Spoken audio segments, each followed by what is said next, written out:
Title, voice over, scripting, video topic and also your niche. बहुत अच्छा है पर वीडियो वायरल नहीं जा रहा है, ऐसा क्यों? इसका कारण है आपका वीडियो एडिटिंग स्किल। अभी का टाइम में आप ऑब्जर्व करोगे तो मैक्सिमम बड़े क्रिएटर जैसे decoding white, YouTube, Sensei, Saqlain Khan, magnet media, अगर इनकी वीडियोस को आप ऑब्जर्व करते हो तो आप देखते हो कि इनकी वीडियो में क्वालिटी और एडिटिंग बहुत ही इम्प्रूव्ड रहता है। That's the one reason of they are on YouTube. Basically इस वीडियो का मेन पर्पस है timeline animation, moving head animation, illusion motion background animation and 3D logo animation. ये सारे ट्यूटोरियल आपको इस वीडियो में मैं सिखाऊंगा। इस तरह का टाइमलाइन एनिमेशन सोशल मीडिया में बहुत ट्रेंडिंग में है। इसको क्रिएट करने के लिए सबसे पहले हम न्यू प्रोजेक्ट ओपन कर लेते हैं। देन प्लस वाले आइकन में जाके टेक्स्ट सेलेक्ट करके अपना सेशन टेक्स्ट टाइप कर लेंगे कुछ इस तरह से। बस इसी तरह लाइन बाय लाइन सारे सेशन को टाइप कर लें। अलाइनमेंट में जाके इसको अलाइन कर लेंगे। पास में ही फ़ॉन्ट का फंक्शन मिल जाएगा जिससे आप फ़ॉन्ट चेंज कर सकते हैं। मैं फ़िलहाल रोबोटो बोल्ड इटैलिक चूज़ कर लेता हूँ। एंड देन यहाँ पे फ़ॉन्ट साइज़ का ऑप्शन मिल जाएगा जिससे हम अपने फ़ॉन्ट साइज़ को इंक्रीज कर लेंगे। एंड देन कलर ऑप्शन में जाकर अपनी फ़ॉन्ट की कलर चेंज कर लेंगे। क्योंकि अब मुझे इसे एक्सप्लेन करना है तो मैं इस लेयर का ड्यूरेशन बढ़ा दूंगा।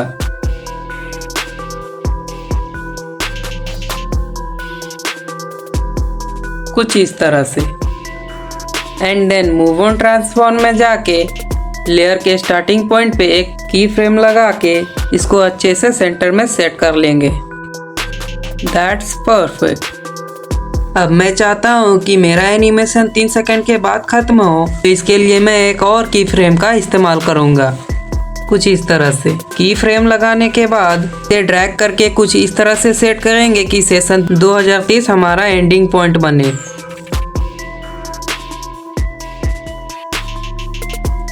That's perfect. And now you can see कि हमारा एनिमेशन कुछ इस प्रकार से एनिमेट हो रहा है। एंड देन फिर से प्लस वाले ऑप्शन में जाके कोई एक रेक्टेंगुलर शेप लेके इसे कुछ इस तरह से एडजस्ट करें कि हमारा सेंटर यानी 2020 और 2030 इस शेप से ढक जाए।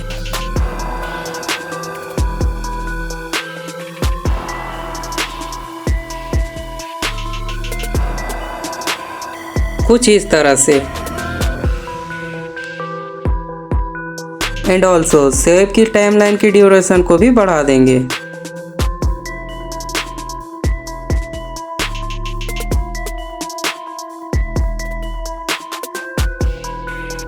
ओके, देन इफेक्ट वाले ऑप्शन में जाके ऐड इफेक्ट में जाके सर्च बार में जाके गार्जियन ब्लर सर्च करना है। एंड देन इस इफेक्ट को स्टैंडर्ड सेटिंग के साथ इंपोर्ट कर लेना है। इसकी स्ट्रेंथ को अप्रोक्स 240 रखता हूँ मैं। अब हम इस लेयर का मास्क क्रिएट करेंगे। मास्क क्रिएट करने के लिए दोनों लेयर्स को सेलेक्ट करके ऊपर में दूसरा ऑप्शन को चूज कर लेंगे। And now you can see कि अब तक हमारा लेयर कुछ इस तरह एनिमेट हो रहा है। ओके देन अब फाइनल टच आउट के लिए एडिट ग्रुप में जाके फर्स्ट लेयर जिसमें हम लोग की फ्रेम लगाए थे उसको चूज करके मूव ऑन ट्रांसफॉर्म में जाके उसमें चौथा वाला ग्राफ सेलेक्ट कर लेंगे। And the result are ready. Now you can सी।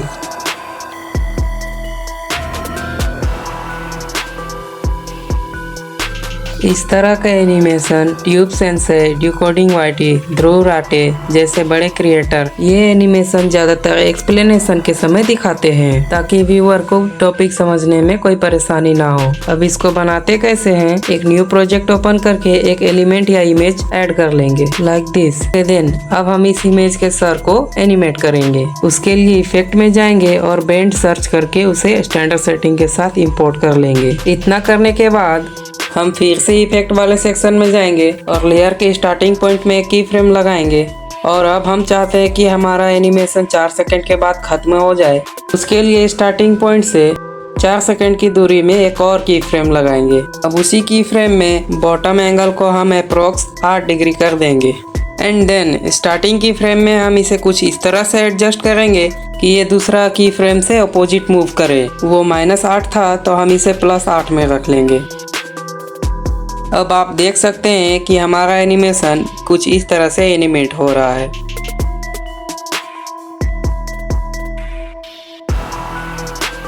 अब हम फिर से मूव ऑन ट्रांसफॉर्म में जाके ग्राफ वाले सेक्शन में जाके चौथा वाला ग्राफ को सेलेक्ट कर लेंगे और इसे एडजस्ट कर लेंगे।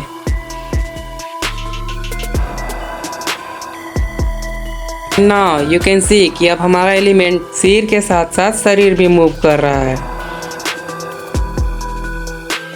अब इसे ठीक करने के लिए इफेक्ट में जाके स्टार्ट वाले ऑप्शन को इस तरह से एडजस्ट करेंगे कि एलिमेंट का शरीर पूरा फ्रीज हो जाए, बस हेड मूव करे।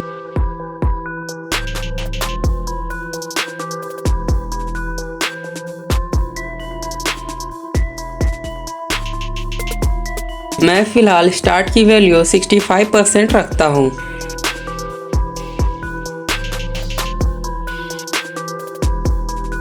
Now you can see the final result.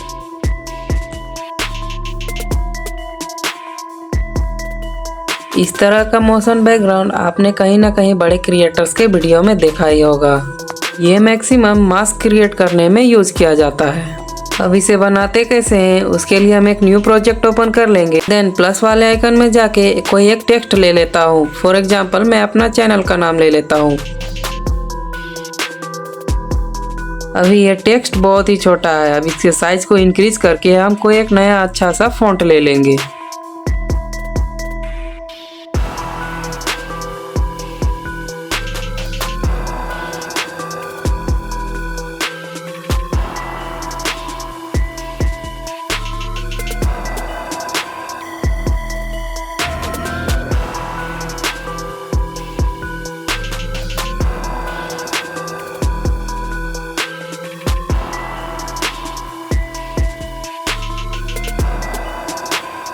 फिर से प्लस वाले आइकन में जाके कलर एंड फिल में जाके फॉन्ट की कलर चेंज कर लेते हैं ताकि आपको समझने में आसानी होगी।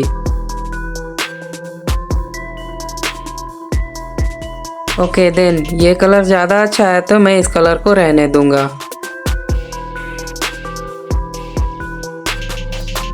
अब मैं चाहता हूँ कि मेरा एनिमेशन 10 सेकंड का हो। इसके लिए मैं इसकी स्ट्रेंथ को बढ़ा दूंगा।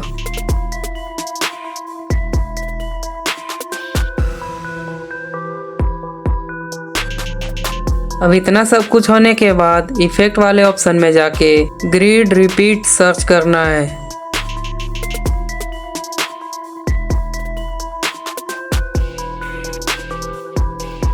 एंड देन इस इफेक्ट को स्टैंडर्ड सेटिंग के साथ इंपोर्ट कर लेंगे। इफेक्ट को इंपोर्ट करने के बाद आप देखेंगे कि काउंट ऑप्शन फर्स्ट में शो कर रहा है। काउंट का ये वर्क है कि आप जितने नंबर डालोगे उतने नंबर का आपका टेक्स्ट बढ़ जाएगा। रो और कॉलम में आपका टेक्स्ट बढ़ जाएगा। फॉर एग्जाम्पल मैं यहाँ पे काउंट का नंबर 15 रखता हूँ। ओके देन अब देख सकते हैं कि काउंट का नंबर 15 रखने के बाद टेक्स्ट का ना रो पता चल रहा है और ना ही कॉलम। अब इसे एडजस्ट करने के लिए काउंट के नीचे एक पोजीशन का ऑप्शन है, उसे चूज कर लेंगे। आप यहाँ देखेंगे कि X हमारा रो है और Y हमारा कॉलम है। एंड देन अब हम उसी हिसाब से एडजस्ट कर लेंगे।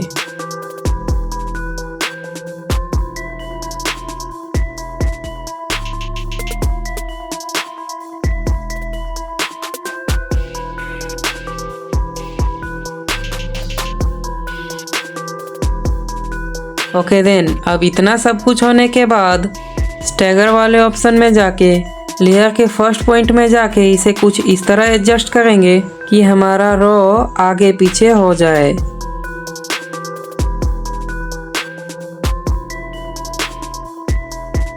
मैं फिलहाल स्टैगर की वैल्यू -270 रख दूंगा और उसी पॉइंट में एक की फ्रेम भी लगा देंगे। एंड देन फिर लेयर के लास्ट पॉइंट में जाके एक की फ्रेम लगा के इसे अप्रोक्स 1000 कर लेता हूँ।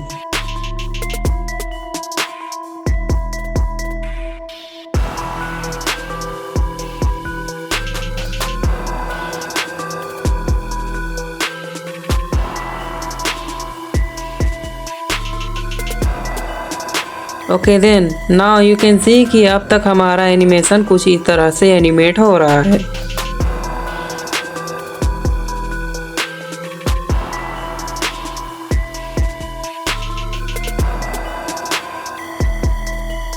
अब इतना करने के बाद लेयर में टैप करके मूव और ट्रांसफॉर्म में जाके इसे पूरे बैकग्राउंड में इस तरह एडजस्ट कर देंगे कि पूरे बैकग्राउंड फिल हो जाए।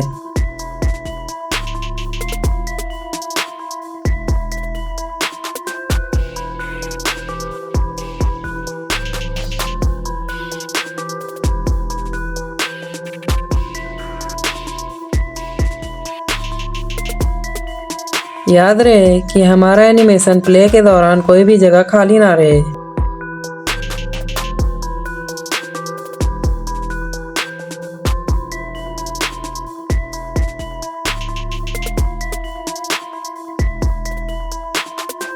And then now you can see कि अब हमारा लेयर कुछ इस तरह से एनिमेट हो रहा है।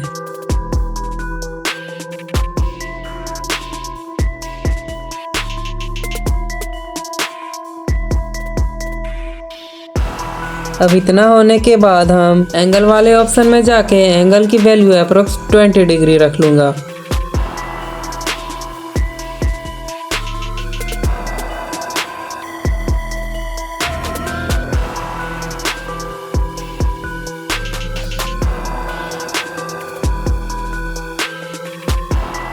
एंड फिर से इफेक्ट वाले ऑप्शन में जाके पोजीशन की वैल्यू को अच्छे से एडजस्ट कर लेंगे ताकि हमारा एनिमेशन सही से मूव करे।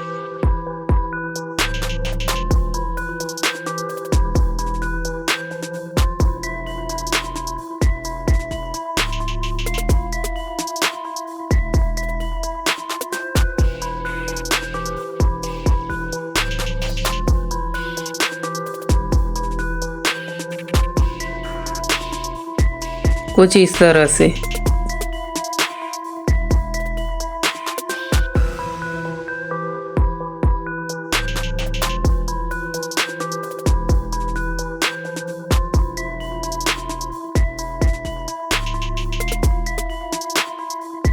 परफेक्ट। ओके देन अब इतना सब कुछ होने के बाद हम इसे अब फाइनल टच देते हैं। इसके लिए हम फिर से इफेक्ट वाले ऑप्शन में जाएंगे एंड ऑसिलेट इफेक्ट सर्च करके इस इफेक्ट को अप्लाई कर लेंगे।